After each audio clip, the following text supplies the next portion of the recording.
Alright, yeah, welcome back to some more Magic Arena, and I hope you guys had a wonderful holiday. We are back officially with our weekly series once more, and this week we're going to be taking a look at a green-white Divine Visitations deck. So, it is mostly mono-white, but we are making a few splashes here and there for some power pieces, so we'll hopefully be able to do some fun stuff. So, what is Divine Visitation? Let's go into this list. I like this one a little bit more. Divine Visitation is a 5-mana enchantment, 3 and 2 white.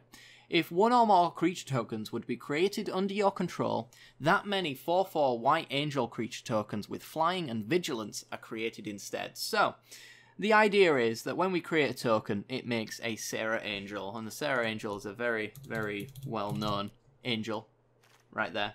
It makes one of these every time you create a token. So, what we want to be doing is getting down a Divine Visitation, and from that point forward, any token we create is going to be a powerhouse of a creature.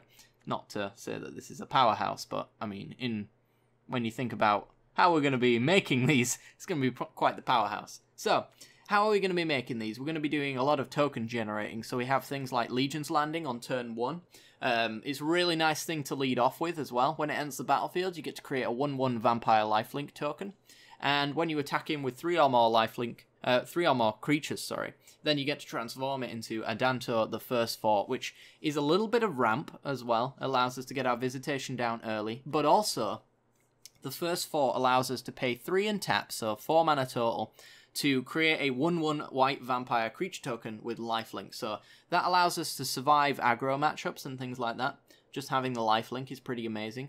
But with Divine Visitation, it is a repeatable source of 4/4 angel tokens as well, so it does get replaced by Visitation. Should be noted that this card does not stack, so an additional copy of Divine Visitation does nothing, which is why I'm running 3 copies of it over running the full playset, mostly because I feel like if I draw extras of these, I'm probably just going to be quite sad, and having 1 down is pretty good, so if I draw my spare when they destroy my Visitation, then of course I can replace it.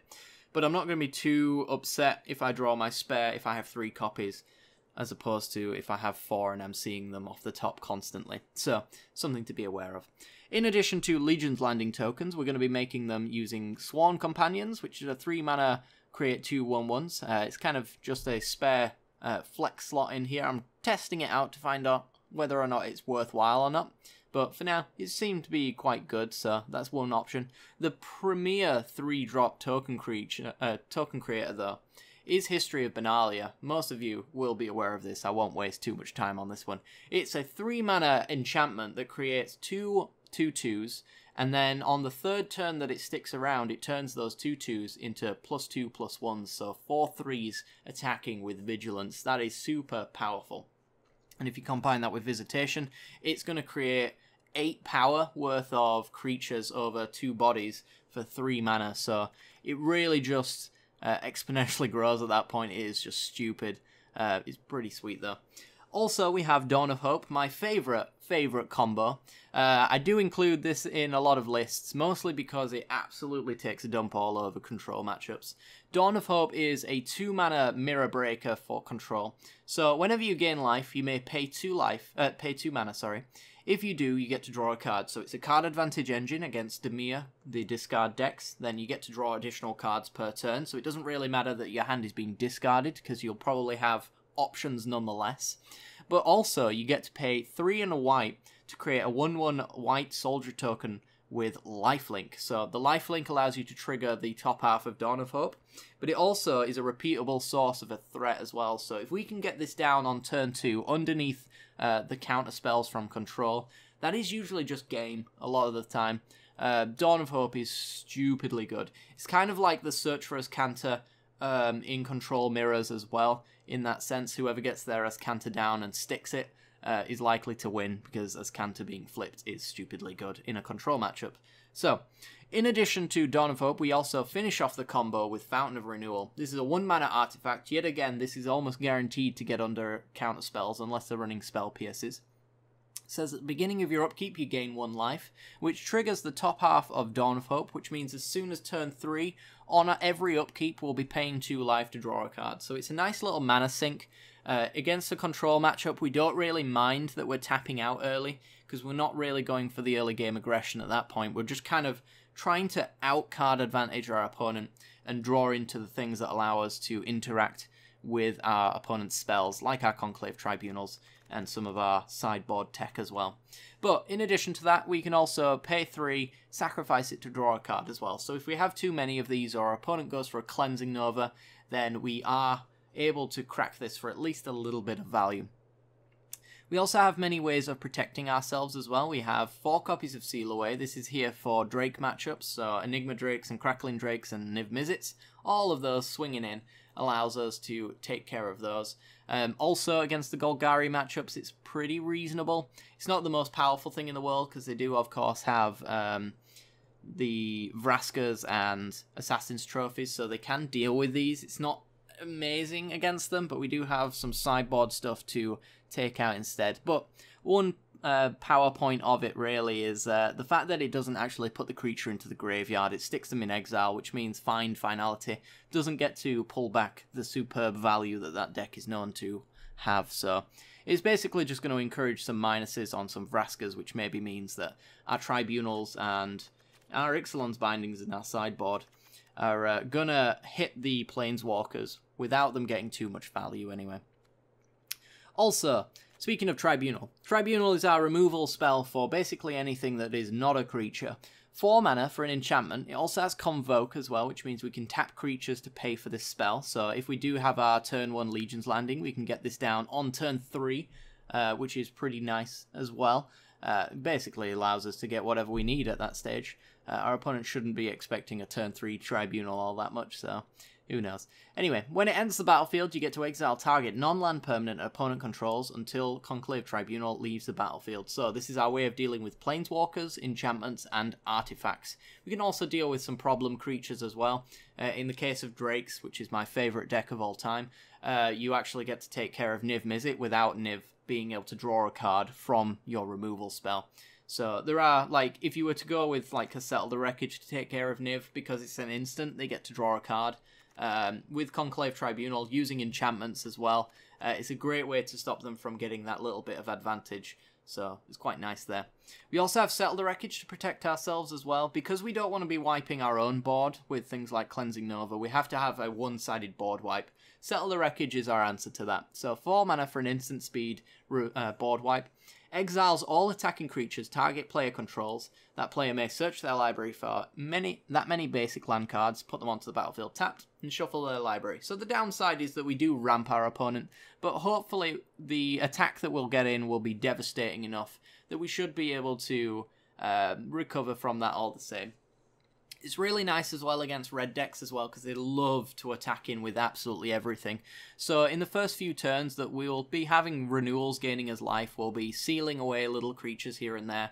And then by turn 4, when they've completely emptied their hand trying to get our life total down to a ridiculous amount, we'll just settle them, leave them with no cards in hand, and that'll likely be game. From there, we'll just generate 1/1 tokens with lifelink gaining life, and hopefully the lifelink tokens will be enough. Of course, you do have to worry about Chain Whirler, but if we get a Visitation down, they're 4/4s, so Chain Whirler will do bugger all. We also have Flower. Flower is a really interesting card in this deck. It's one of the reasons why I'm splashing green altogether. So Flower is a hybrid green and white sorcery speed card. It says search your library for a basic forest or plains card, reveal it and put it into your hand, then shuffle your library. So the way that I see Flower as basically another land, which means that we actually get to run a few less spells in here, a few lands in here. We get to thin our deck. We're running 23 at the moment. You could make an argument, honestly, for 22 or even lower than that. But because we have a lot of mana sinks in here, I didn't really want to go too low. But to be honest, like, thinning your deck with a Flower means that you're running a lot less lands in that sense, but you're also guaranteed to get them as well in that sense. But we also have 1 forest in here, so we don't have to splash too hard into March of the Multitudes. We only need 1 green source at the end of the day, so we have 3 Sun Petal Groves and 1 forest. The forest is grabbable with Flower, and the Sun Petal Groves are just incidental. We're likely to be playing a Plains anyway on turn 1, so Sun Petal Grove always comes into play untapped. 9 times out of 10, which is kind of cool. The rest of the mana base, though, 15 plains and 4 Memorial to Glories. These are tap lands, which are less than ideal. However, if you can pay 4 and tap, so 5 mana total, you get to create 2 1/1 White Soldier creature tokens. So they are nice beaters as they stand, but they're also 8 power worth of a land as well with the Divine Visitation. So most of the time you want to be holding these Memorials until you have a Visitation in play. The likelihood is if you slap a Visitation down next turn, you have the mana for the Memorial anyway, so it lines up quite nicely with Visitation, which is wonderful. Finally, the last card, we've mentioned it a few times, but we've not actually talked about it. March of the Multitudes. 3 copies of this one. It is an X green and a white, instant speed with Convoke, which means, again, we can tap our creatures to pay for this spell, so the X gets ever bigger the more creatures we have. We have Vigilant tokens in Divine Visitation and Vigilant tokens in History of Benalia, so we're able to attack and then tap with the March of the Multitudes on our opponent's end step. But what this is going to allow us to do is basically go really wide on our opponent. If the game is going long, we're going to be able to make that X quite large. If the game isn't going quite so long, then we can maybe convoke some of our tokens to generate more of them. But what we want to... Oops, that's me. What we really want to be doing is waiting until we have a Visitation in play, and the Visitation will generate X 4/4s, which is pretty sweet. So, that's the main board anyway. Oh, we also have talked about Flourish as well. It's another reason to run this as well as an extra land drop, if you will. Flourish, on the other side, is castable. Creatures you control get +2/+2 until the end of the turn. So if the Visitation plan isn't quite working out and we are just ending up beating with 1/1 tokens, Flourish is actually a way of getting a little bit more damage in over time. So if we've generated these 1/1s from Dawn of Hope and Legion's Landing and they're not quite getting there, we can Flourish, give creatures +2/+2 until the end of the turn, which means all of these 1/1s are now 3/3s. And yeah, we can basically swing through most things. If we have Visitation, then that's 6/6s, and that gets through essentially everything in the format. I don't think there's much really that's being played that could block a 6/6 token at the moment, so something to keep in mind. As for the sideboard, we have a few little pieces here and there. I'm not sure if it's exactly where it wants to be. I'm not sure we even need Silent Gravestone, but it is an answer to Golgari matchups. The 1 mana artifact, cards in graveyards can't be the target of spells or abilities. So this allows us to hit things like Eldest Reborn. They can't reanimate from the 3rd chapter there, but mostly it's here for the Golgari matchups where they'll use Find Finality. It basically shuts Find completely off, and that's mostly the source of their card advantage. So I'm running 1 copy in. I used to have 2 and I ended up cutting it. I'm wondering if I want to cut it for something else, but as I mentioned with sideboards in general, the meta does change over time as well, so depending on when you're watching this, there might be a different deck in the format that I'm not teching against. So always, if you are playing this as a best of 3, change the sideboard for whatever meta you are facing at the time. At the moment, this is kind of what I'm facing, so this is what I'll be building against. We have the 4th copy of Dawn of Hope in here because, as I mentioned, it is really good against control matchups. So what we want to be doing is basically increasing the odds that we get our turn 2 Dawn of Hope Fountain of Renewal combo online underneath their counter magic. If we can do that, we can probably win the game, and we have plenty of spares then as well. So if they turn 5 Nova and wipe this away, we'll have drawn into all of our Dawn of Hope pieces and hopefully be able to set them back down on the board. So that's one way of going about it. We also have 2 copies of Gideon's Reproach. Great target against the Crackling Drakes and Enigma Drakes as well. 4 damage to an attacking creature or blocking creature for just 2 mana. It's basically in here for that matchup because I see it more than anything else. It seems like it's 90% of my meta, although it's probably confirmation bias, but you know, whatever. 2 copies of Tocatli Honor Guard. I actually wonder if I want an extra copy of this one, actually. It is superb right now, and it's going to be really good as well when the next Ravnica Allegiance set comes out. So 1 and a white for a 1/3 creature. It says creatures entering the battlefield do not cause abilities to trigger. So this is here for the Golgari matchups. The times when all of their explore creatures come down. Tocatli Honor Guard stops your opponent's creatures from exploring, and it shuts off the Find Brokers as well. It basically kills most of their deck if you can keep one of these down. So I actually think that maybe the Silent Gravestone wants to be an honor guard, but as you can maybe tell, I only have 2 copies right now, so I didn't really want to crack another one. Though what I will say is this will probably see a hell of a lot of play in the next format, mostly because all of these new sets actually have creatures with Enter the Battlefield abilities as their main mechanic, so Tocatli Honor Guard is probably going to see a lot more play. It's probably a good investment in your rare wildcards, honestly, at least as a sideboard tech anyway. 3 copies of Diamond Mare versus the aggro matchups. As I mentioned, we do have some lifelink tokens to stop it, but this is a nice way to hedge against it. As I mentioned as well, we're mostly a white deck, so we can actually just name white, and even our green spells here are also white, so it's always going to trigger the Diamond Mare. It's a 1/3 that allows us to gain 1 life whenever we cast a spell of the chosen colour. So if we did cast our Legion's Landing on turn 3 with a Dawn of Hope in play, we gain 1 life and we get to draw a card as well. So there's some nice little synergies in here with incidental life gain as well. So it's quite nice in that sense, but it is mostly here for the burn matchups. So we want to bring this one in. We want to bring it in mostly when our opponents run out of burn. So what we do essentially is we use Legion's Landing to create tokens, and our opponent can't help themselves. They have to shock and lightning strike our 1/1s. When we're comfortable that they've run out of shocks and lightning strikes, then we drop our Diamond Mare, and hopefully we have some cards in hand ready to play off of it so that we can gain some life there. We then have 3 copies of Ixalan's Binding. This is another control piece, but honestly it can hit basically any deck in the format. It's a wonderful, nice little sideboard tech if you're in white.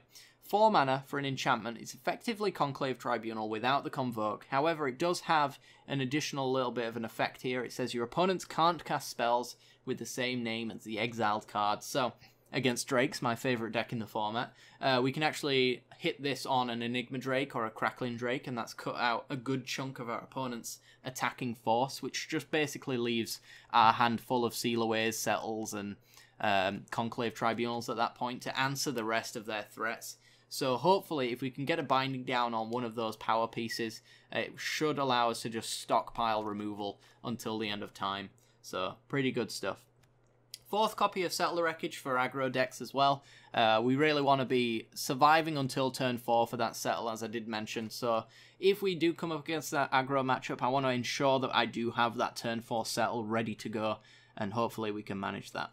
Finally, we have 2 copies of the Immortal Sun. So this is here once again for the Golgari matchups, but also for things like Jeskai Control, which does use Teferis. It's a great way to shut down Planeswalkers. It's the main reason why it's going to be in here. 6 mana for a legendary artifact. It says players can't activate Planeswalker loyalty abilities. Since we're not running any Planeswalkers of our own, then we can absolutely run this card in as a tech against our opponents. There's no downside in running it for us at all. It says at the beginning of your upkeep as well, you draw an additional card. So drawing 2 additional cards per turn, even if we're only shutting off Teferi against the control matchup, drawing those additional cards is really going to make it a problem piece for our opponent when they're trying to counter all of our spells, but they can't possibly do that if we're drawing 2 cards a turn. So it is wonderful there. It also cuts the spell cost as well, which is pretty sweet, and in addition gives all of our creatures +1/+1. So if for some reason we ended up having a Divine Visitation mirror, we could bring in the Immortal Sun so that our 4/4s are actually 5/5s, and that allows us to swing through their angels. A lot of these pieces are mostly there just as an added bonus. It's here to shut down Planeswalkers and draw additional cards, but those 2 extra bits at the bottom there are just icing on the cake, really. So that's going to be the deck anyway, guys. I hope you all enjoy it. As I mentioned, the sideboard probably could see some little changes, but honestly, if you are building this deck, I would highly suggest making your own sideboard anyway. It's mostly what I'm coming up against, so this might not hit the meta that you're seeing at the time of recording, so we'll have to see. But anyway, hope you've enjoyed. Be sure to check out the matches. They will be out right now. If you want to see more of this as well, be sure to support the channel by liking and subscribing. And if you hit that little bell icon, you'll get notifications when these videos go live in the future. I hope you've all enjoyed, guys. I hope you enjoy the matches, and I will see you all next time. Bye-bye.